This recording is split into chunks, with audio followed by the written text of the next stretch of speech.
Hey everyone, welcome back to the channel. In today's video, I'm going to be teaching you how to solve the Megaminx.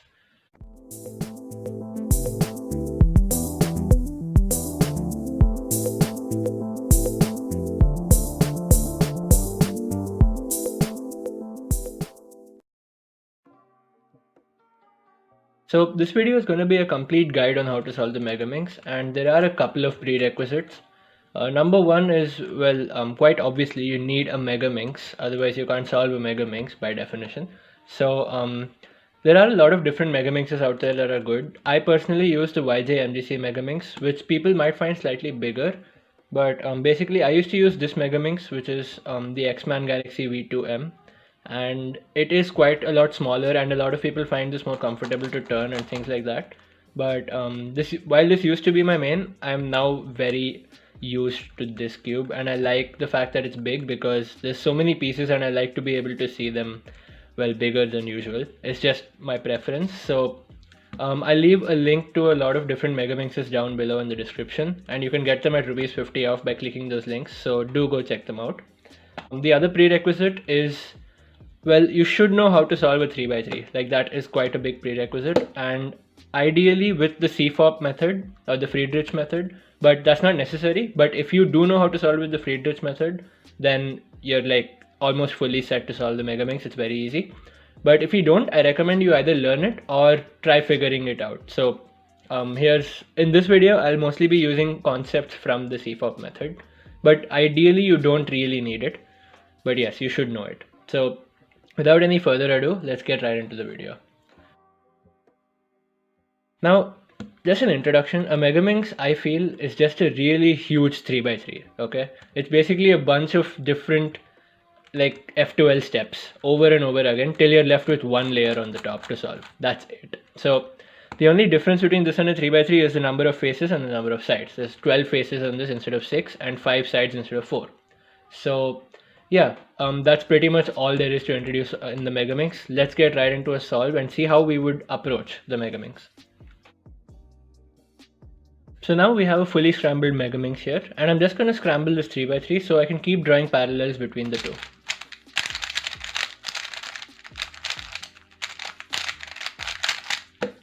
So now that that's done, the first step on a 3x3 is to solve the cross. So I'm going with white here, and I use white as my base in Megaminx. You can use any color, but white is the most preferred for most people. So when you're solving the cross, what you want to do on a 3x3 is to solve all the 4 white edges. And on the Megaminx, that pretty much equates to solving these 5 white edges. So you would want a star basically, and it's called a star. So the first step is the exact same. It's building the white star. So the way you build a white star is you find the white star pieces, so similar to finding the white cross pieces on a 3x3, and you solve them in the right positions. So for example here, I've solved the white cross, right, by solving white green, white red, white blue, and white orange as the edges. So in this case, I have, say, white red.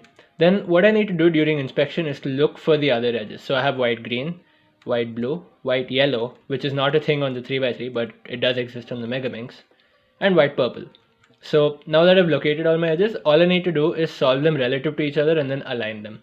So the way I'll do that is very simple. So at a basic level, what you need to do is just solve them one at a time. So align white with red, then here's white green, so it goes here, insert it. So I've got white red and white green.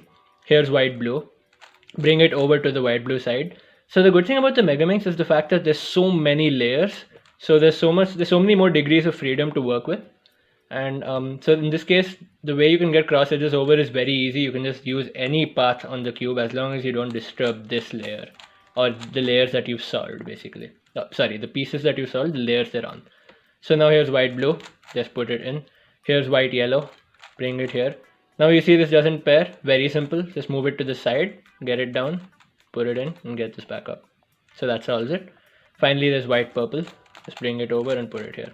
And as you can see, yeah, it's that similar. So it's literally a 3x3, just that we have 5 edges here instead of 4. So now that you've solved all these 5 edges, you're done with the white star. So the next step, quite obviously, is F2L, the first 2 layers. So in this case, like you don't need to solve it using F2L, but it's very, very efficient. So I recommend you know how to solve F2L. If you don't, do feel free to check out this video by JPerm to get a great insight into F2L, because he explains it in a very good way. And let me know if you want me to make an F2L tutorial as well. I'd be glad to do that. So without any further ado, let's get into F2L. So what you need to do in F2L is find these pairs. So a corner and an edge. So in this case, say I have white, green, purple. So I need to find the white, green, purple corner and the green, purple edge. And I see these here. And they're already paired in this case, so I'm just going to solve them. You're not always going to get this lucky. But all you have to do for all the pairs is to bring them over and insert them. Just like a 3x3. So if I was solving, say, red, blue on the 3x3, it's very simple. Just get them to the right place and insert them. So similarly, we move on. So I see, say, white, red, green here. So I would go look for the red, green edge. So here it is. Bring it to the same face. So here's white, red, green and red, green. Treat this as an F2L case. And just like that, as you can see, we're building blocks, and that's very useful. So next, so I apologize for my slowness. I'm solving it behind the camera. But here's white, yellow, blue. Here's yellow, blue. Bring it over and solve it like an F2L case. It's that simple. So again, white, purple, yellow. Bring it here. Now again, if you have these here, we have so many unsolved layers that we can just solve, like we can pair this here. And once we've paired them, we can get them to the right layer. So you don't always have to get the unsolved pieces to this layer to solve them. You can just pair them and get them as well. Insert them. Here's white, red, blue and red, blue. So again, I don't need to take this to any other layer because everything here is unsolved except this. So what I'll do in this case is just pair them here and bring them over. Now, if you found this complicated, then I recommend you try this yourself, because a lot of Megaminx is based off of trial and error, and you will get to know how things work a lot better once you try them yourself. Now, do note, I did not use anything out of the F2L knowledge database, and everything was very simple cases, and they usually will be. And if they're not simple cases, you can usually make them simple cases because of the fact that there are so many unsolved layers. You can just use any of them to your advantage to set up bad cases into good ones. So now we're done with F2L on the Megaminx. This is what it looks like. And on the 3x3, it looks something like this. So that's the parallel you can draw between the two. Now that we're done with F2L, very similar to 3x3, we keep it down. And now comes the next part. So the next part on the Megaminx, part 2, is called S2L in the method that I'm teaching you, which is, I believe, invented by Simon Westland, but I'm not sure. I think it's called the Westland method. And this is called S2L. This is the second 2 layers. What S2L is this section of layers. Watch my fingers very closely. It's this unsolved section of layers, which will leave only this layer unsolved at the end. So I will have solved this entire part by the time I'm done with S2L. And this is the gray face because we started on white. White and gray are opposites on a Megaminx. Now, the only maybe drawback of this method is that you need to have an order. So what I mean by an order is, now we're done with F2L here, right? So what the ideal thing to do is to go to a color up here and finish F2L here. So just picture this. I go from white to yellow and I solve F2L on yellow. Then this product would be on yellow, which means all of this would be solved. Then I move to purple, all of this would be solved. Then I move to dark green, all of this would be solved. Then I move to red, all of this would be solved. Then I move to blue, all of this would be solved. And once that's done, notice I've come back to yellow, which means those were already solved. Which means by the time I'm done with doing F2L, note my words very carefully. I'm saying F2L because it's the exact same process. By the time I'm done doing F2L on these 5 different colors, all of this will be done because it's S2L. So let's get right into this. Now, my order personally is I go from white to, once I'm done with F2L, I go to yellow, because yellow is opposite on a 3x3, like the opposite color of white. And I like to get over with it because I'm not used to seeing white, yellow, yellow and other colors. It's some sort of inbuilt retardation. Let's just not call it anything. But yeah, it's totally up to you. I prefer yellow. So you can pick any color you want. And ideally what you want to do is pick a color and move anti-clockwise. As in the Megaminx would turn anti-clockwise as you solve it. So let me start off with yellow. It's the exact same process. I need to make a yellow star, which means I need yellow light green and yellow orange. Let's find those. Here's yellow orange. So I can just get it over and put it here. Yellow light green, Well, here it is. So I can just get it over and put it here. That's it. So I've solved yellow, orange, and yellow, light green. Now what I need to do is solve these three pairs. Ideally, you would want to solve them in the anti-clockwise sense, but that's not necessary. But yeah, if you want to go by that, you can. Here, what I'll do is I'll just find my pairs. So I need white, purple, or sorry, yellow, purple, orange, yellow, orange, light green, and yellow, light green, dark blue. So here's yellow, purple, orange, and here's the purple, orange edge piece. Again, this layer is completely unsolved, so I can just use it to my advantage. Pair yellow, purple, orange, and bring it over to this layer. Now, don't worry about your white layer because that's all the way down here. There are so many layers to come up here, so it's not going to disturb anything. Once you get it here, insert it like an F12 pair. So I've solved that. Then I see, what do I see? I see orange, light green, and yellow, orange, light green. And I treat this like an F12 case. Pair it up, insert it. It's that simple. Here's the last one, yellow, light green, and dark blue. I see the corner piece. Here is the edge piece. And again, I treat it like an F12 case. Pair them up, bring them to this layer, insert them. That's it. And now you'll notice the product on yellow. Very similar to white. White has not been disturbed and I'm done with yellow. So I've finished F12 on yellow. What's next? Yep, you guessed it. I move now in the anti-clockwise direction from yellow. Don't get confused by these. We are solving these colors. The colors adjacent to white are what we're going to be doing F12 on again. So from yellow we go anti-clockwise. Purple. Hi purple. So we have one cross edge to put here, which is the purple light blue. So we find purple light blue, and how do we put it? So here it doesn't match, so we move it to the side, bring it down, put it in, and do not forget to put this back because now this is solved, right? Right. So now again we need to solve this purple pair and this purple pair. Here it's purple light blue orange, and here it's purple dark green light blue. Here's purple light blue orange as a pair. So what I'll do is I'll just get them here and treat them as an F12 pair and insert it. That's it. Then here's purple dark green light blue, and here's dark green light blue. So I get them to the same layer, treat them as an F12 case, pair them, insert them. And just like that, I'm done with F12 on purple as well. So yellow is done, purple is done. Now we move on. We have dark green. So now I have dark green and teal. So I need to find the dark green teal. Wow, that's a tongue twister. Dark green teal edge piece, which happens to be right here, but it's flipped. But no worry, because nothing here is solved. So I can just remove it like this, move it to the side, and insert it. And I've solved that. Now again I have the dark green cross done. I solved a cross for white, for yellow, for purple, for dark green. Now dark green F12. Very simple. This is all like super intuitive. So I need to find the dark green teal light blue corner and the teal light blue edge. There it is. Pair it, insert it. Finally I need to find the dark green red teal corner, which is right here, and the edge is already solved, so I treat it like an F12 case again. And just like that, I'm done with dark green as well. So as you can see, we're building F12 on every single face. So now we have red. So I need to find red pink. Red pink right there goes in. Then I need to solve red, light, teal and pink. I was going to say light teal, which is not really a thing, which is right here. So again, I treat it like an F12 case and insert it. Now I have approached a stage where so as you can see, we've solved all of this, starting from white, yellow, purple, dark green, and almost red.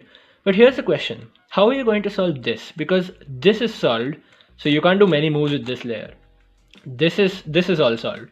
So you need to find red, dark blue, and pink.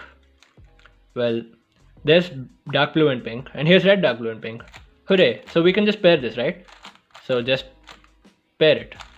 Okay, congrats, you've paired it. But how are you going to get this all the way here? Because if you do this, it comes here, and you can't just do that. And if you try, say, doing something like this, you've disturbed yellow, which is not good.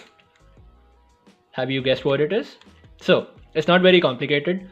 This is unsolved, but this is solved. So what we do is we move it, we treat red to be our base, which it is, like we're not treating anything differently. And we solve it like an F12 pair on this axis. It was on this axis, but we shifted this axis because this is solved and this is not solved. So we've solved red. Red is done. So we did white, yellow, purple, dark green, red. And finally we have blue because the next one's again yellow, right? Adjacent to white. So that we already did. So blue, this is very simple. It's the last pair. And we have the blue, light green, pink corner piece and the light green, pink edge piece. Just a simple F2L case, insert it like that, and just like that, we are done with S2L. And once you're done with S2L, you'll notice your Megaminx is almost it's pretty much solved at this point. At this point, you might just want to just, break apart this last layer and assemble it into a solved state.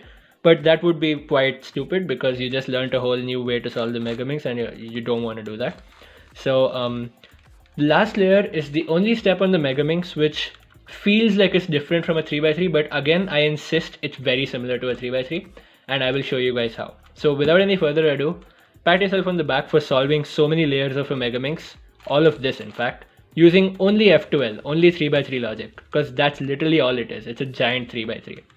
And now we move on to the last layer. The last layer is very similar to the 3x3 as I said before, and the reason for that is there are only so many things that can happen. So again, you need to know how to solve the last layer on a 3x3, preferably with OLL and PLL, which you don't need to know all the algorithms, you just need to know how they work, like orienting the last layer, which is making all the yellow in the case of a 3x3, making all the yellow colors of each piece face up, and then PLL, which is permuting each piece to its right place to solve the cube. Similarly, on the Megaminx, we do have OLL and PLL, and also if you don't know OLL and PLL on the 3x3, feel free to check out this video, and this is one of my videos. It's a very easy beginner tutorial on OLL and PLL. So again, we have 4 steps that are very similar to the 3x3, and by 4 steps there's basically 2 steps which are OLL and PLL, and each of those 2 steps is divided into 2 subcategories which are EOLL, COLL, EPLL and CPLL, which if you haven't guessed already, it means edge orientation, corner orientation, edge permutation and corner permutation. So it sounds very fancy, but it's actually just a simplification of things so that you don't need to remember multiple algorithms. Again, just like the 3x3, there are a huge variety of algorithms to learn if you want to get faster at these steps, but I'm just teaching you how to solve the Megaminx.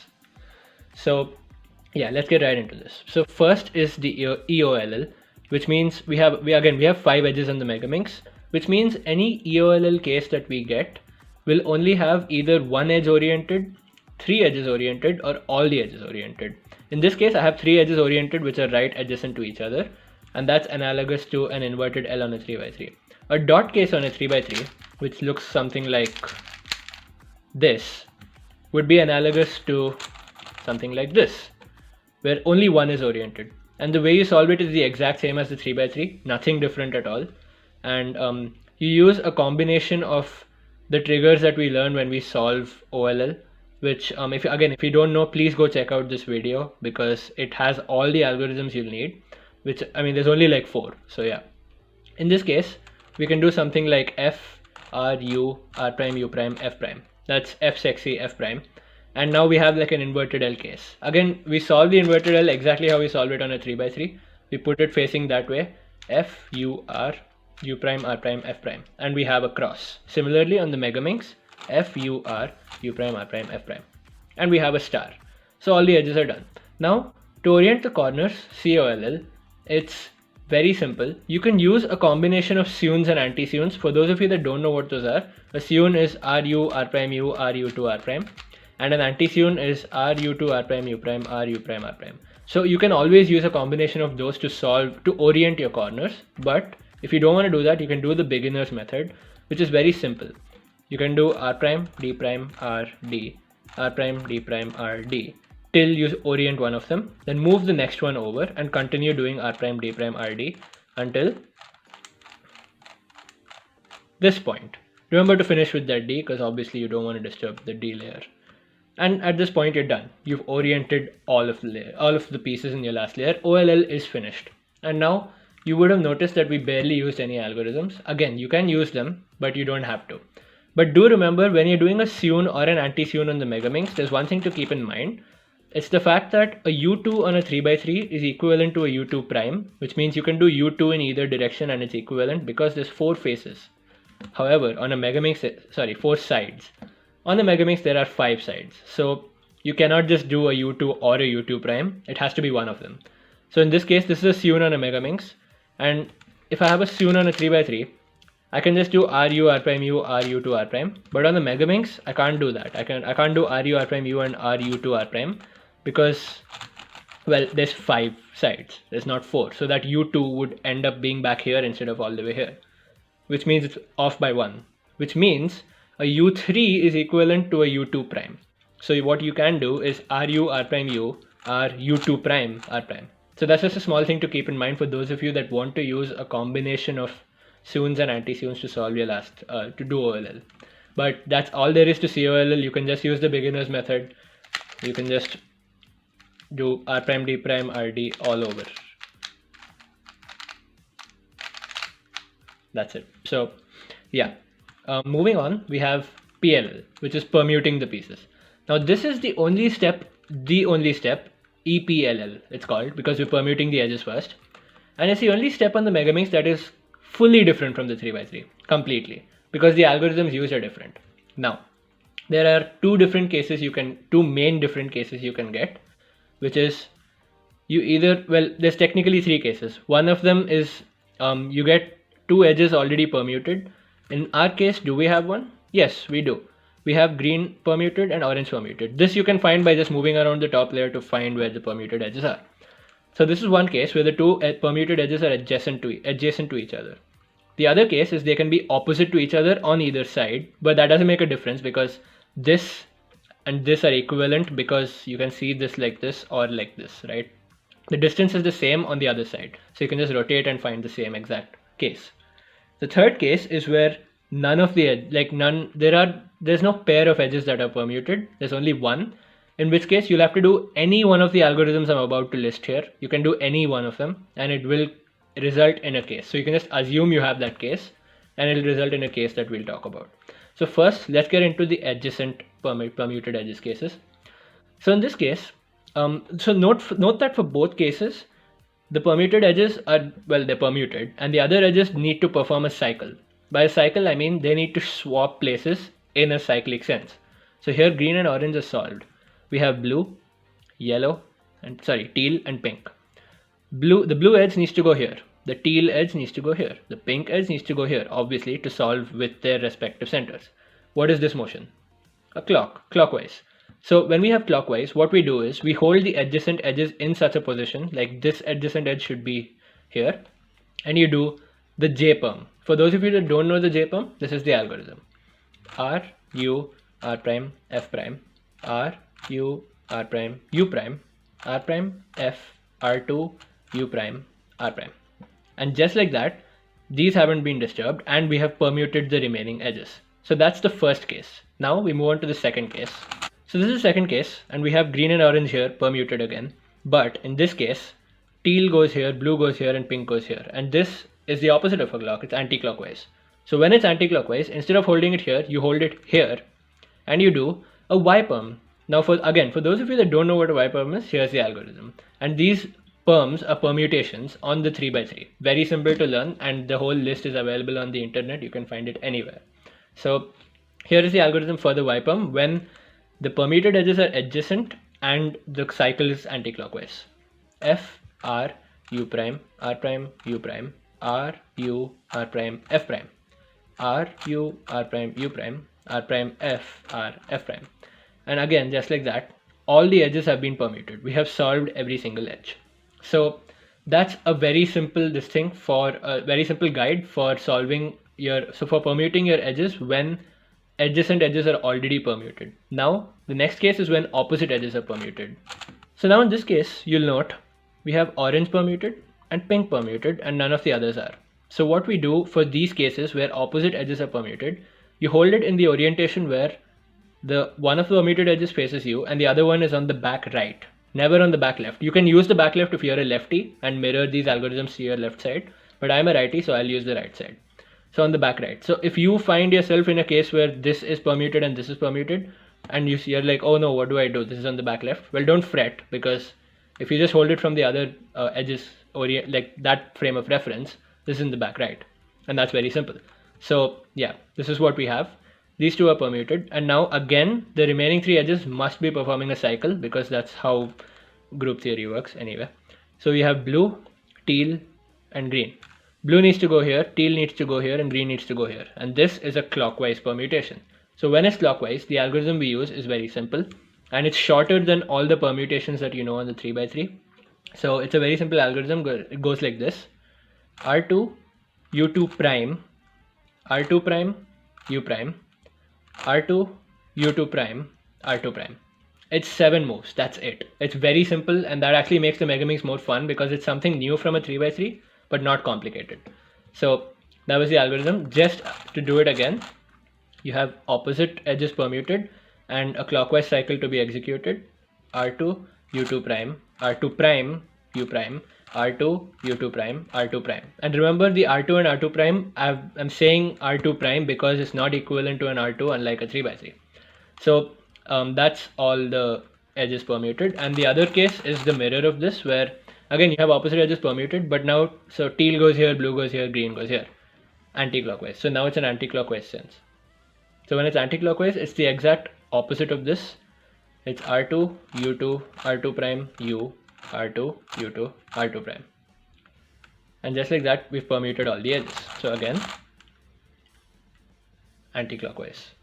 R2, U2, R2 prime, U, R2, U2, R2 prime. And just like that, we are finished with CPLL, with EPLL. And as you can see, it's very, very structured and organized because there's two main cases, which are the permuted edges being adjacent or opposite. And then each of those main cases has sub cases where the cycle is either clockwise or anti-clockwise. Very simple way to remember and very easy algorithms to remember. So now that we're done with that, we only have the corners left. And if you have any guesses, well, this is probably the simplest step on the Megaminx because this is CPLL, and you just need to throw the corners around to their right places, regardless of where they are. So the way you do this is actually very simple. It's exactly like a 3x3, the beginner's method on a 3x3, where you would see where this has to go. This is gray, teal, light blue, has to go between the gray, teal, and light blue centers. Gray, pink, teal has to go between the gray, pink, and teal centers. The gray, light blue, and orange has to go between these centers. So it's that simple. And the way you do this is either you can hold it in this orientation and move things out, or you can just hold it normally, nothing complicated, and do R prime dr. Now what R prime dr does is it removes this. It does disturb this, but that will get fixed because we have a cycle here. 1, 2, 3, 4. This kind of cycle. This is an APERM, but we don't need to learn any new algorithms to solve things like these. R prime dr. So gray, teal, and light blue has to go here. So we bring this slot over and do R prime d prime r, and that solves this. While doing R prime d prime r, we moved the other piece out, which is gray, teal, and pink. Gray, teal, and pink needs to go here. So we move this slot over and put it here, R prime dr. While we did that, gray, blue, and light blue and orange got kicked out. So we need to put that in the final unsolved slot with R prime d prime r. And just like that, the Megaminx is solved. Now, you need to remember that we are doing alternating moves of R prime dr and R prime d prime r in order to not disturb the rest of the layers, because that's how the pieces are getting kicked out. And every time you kick out a piece with a d, you need to insert it with a d prime, and vice versa. So yeah, that's all. So literally any CPLL case that you get. So say I have something like this, and you don't need to worry because you just need to see where this has to go. Okay, it goes here, and this comes back here. Cool. Once that comes back, what do? I just move on to the next one. So the way I would solve this is gray, teal, light blue, R prime dr has to go back here. So get that here. R prime d prime r. This is gray, pink, light green, has to go here. R prime dr. Now there's nothing I've kicked out, but there's still two unsolved corners. So move it over. The last thing I did was R prime dr, so I'll do R prime d prime r. Done. I've kicked out gray, orange, light blue, has to go here. R prime dr. Done. Move it over because this is the last piece, which is gray, light green, orange, light green, R prime d prime r. And just like that, all the corners are permuted. We permuted all the edges, we oriented all the pieces, just align the layer. And just like that, we're done. And that's how simple it is to solve a Megaminx. And that's how analogous the two of these puzzles are. Very, very easy to solve. And yeah, that's all for this tutorial, I guess. So I hope this tutorial was useful to you, because a lot of people they feel like this is a very complicated puzzle to solve, but it is in fact quite simple. It is just a giant 3x3, but it also has feelings, so we don't insult it by calling it a giant 3x3. We say Megaminx. And yeah, I think that's the end of this tutorial. Do leave your doubts in the comments, and do know that this is basically a guide more than a tutorial, because you do need to know how to solve the 3x3 with the CFOP method, and I recommend you get good at that, because that will help you solve every single puzzle a lot faster because of factors such as look ahead and turning. So yeah, I think that's all for this video. I've said that thrice already, so I will sign off now. Thanks a lot for watching. Do share this with your friends if you found it helpful and you know that they want to solve the Megaminx as well. And do feel free to leave all your ideas in the comments, and subscribe to the channel if you enjoyed it. And yeah, that's all. See you. Peace.